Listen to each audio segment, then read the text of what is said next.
Hi, this is Ryan O'Grady, and this is my final project for LBSC 645. I focused my readings, paper, and presentation on the theme of discovery and self-identity in graphic novels for young readers. For the purposes of my paper and presentation, a graphic novel is defined as this: a stellar literary work in which image and text share narrative responsibility. I got this definition from Gene Yang. He wrote American-Born Chinese. American-Born Chinese is a great graphic novel.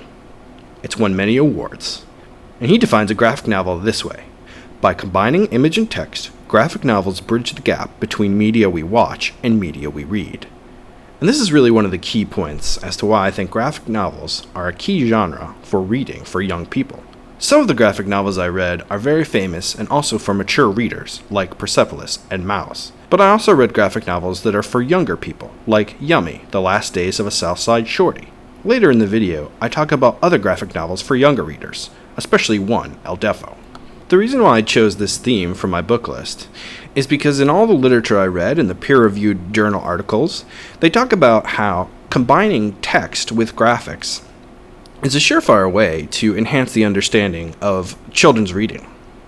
Hi everyone, it's Ryan O'Grady, and I'm here to give you my final presentation for LBSC 645. I decided to do my final project on graphic novels for very young children.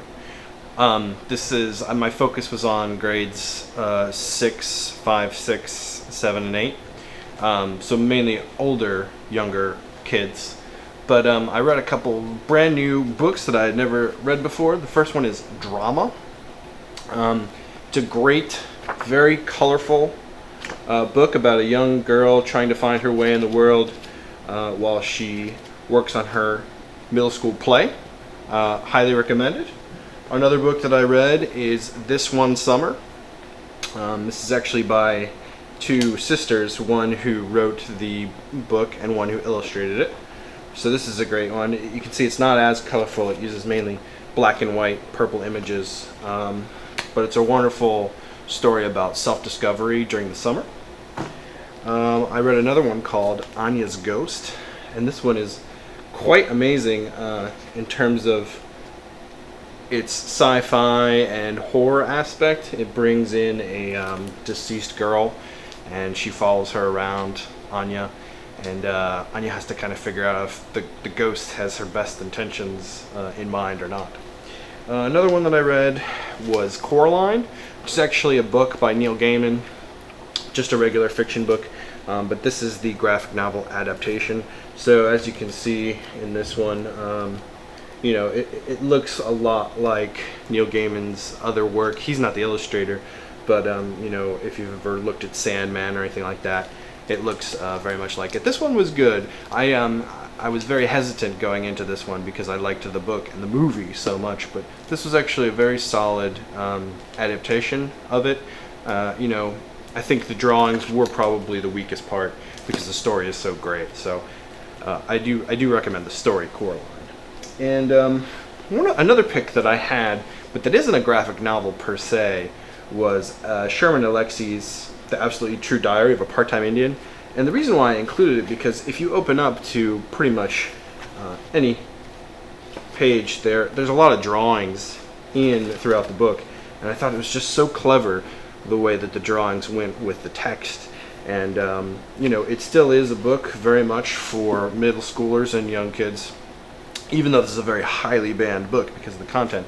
I thought this was another great read. But I'm here today to talk to you about another book. And this is the book that I'm recommending. This is my book talk portion of my final project video here. And it is El Defo. So El Defo by C.C. Bell. I thought this book was wonderful. It was such an amazing graphic novel. And here's why. It's so colorful, and it has some anthropomorphism. It actually depicts all the characters as rabbits or bunny rabbits. But this is a story about a young girl, and it follows her from about kindergarten until 3rd or 4th grade. So it's actually for younger readers. It follows her and her journey with something called the phonic ear. She's deaf. She's hard of hearing. She's not born that way, but around 4 years old, something happens where she has limited hearing. And so it just follows her journey, and it's just such an incredible story, and I wanted to focus on this part right here. So real quickly, I want to draw your attention to the drawing. So this is a diagram of her phonic ear and the clothing that she wears to school. She wears this giant electronic phonic ear that goes around her chest, and it has 2 headphones. And so, you know, at this young age, she's sticking out like a sore thumb to all the kids. So it just has this really clever depiction of what she looks like, you know. And even down here, just at the very bottom, it says sock top. So it's just pointing out different parts of her gear. And down here it says sock top. Under here it says underpants. You know, over here, cute rosette. She loves this. It's part of her superhero costume. So she imagines herself a superhero called El Defo, who can do superpowers, who has superpowers. And the reason why is actually because of this panel right here. Because this is her first day wearing the phonic ear. She realizes that she can not only finally hear very well, but she can also hear wherever the teacher goes with the phonic ear, she can hear. So, you know, for example, when the teacher's in the bathroom, she can hear everything that's going on. When the teacher's in the teacher's lounge, she can hear the teacher talking about the kids as well as other teachers talking about kids. So I just want to read real quickly as part of my book talk from this. So here we go. The phonic ear is paired with a microphone that my teacher, Miss Lufton, is supposed to wear. When Miss Lupton speaks into the microphone, it sends signals to the phonic ear. These signals end up sounding like Mrs. Lufton is talking right in my ear. Hello, welcome to the first grade. Hello, welcome to the first grade. Oh my God, she can hear. Mom was right. The phonic ear makes Miss Lufton's voice louder just for me. It even clarifies her voice, really sharpens it. Even when I don't see Miss Lufton's face, I understand every word she says without having to lip read at all. Cece, is the microphone working? Cece, is the microphone working? Yes! The phonic ear is really powerful. I can hear Mrs. Lufton whenever she's in the entire classroom, and I can totally understand her, even if I can't see her. Do you need to go to the bathroom? Do you need to go to the bathroom? I soon discover that I can hear Miss Lufton whenever she is in the building. Wherever she is in the entire school building. Hello, Principal Eckhart. It's so nice to be out of my classroom for a bit. Ooh. I can hear her fussing at a classmate in the hallway right outside the classroom door. Jimmy, this is the 3rd time this week. No more toys. The microphone even picks up other people's voices. I can hear Miss Lufton and the other teachers all the way in the teacher's lounge. That Jimmy Malone is making my life hell. Oh, my. He'll be yours next year, Francis. She said H-E double hockey sticks.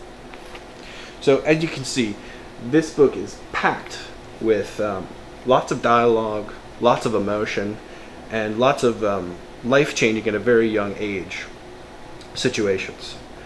So I just want to draw your attention to this one part here, that it even clarifies her voice, really sharpens it, even when I don't see Miss Lufton's face. So a lot of this book is her struggling with how to talk, how to deal with the fact that she has a hearing impairment.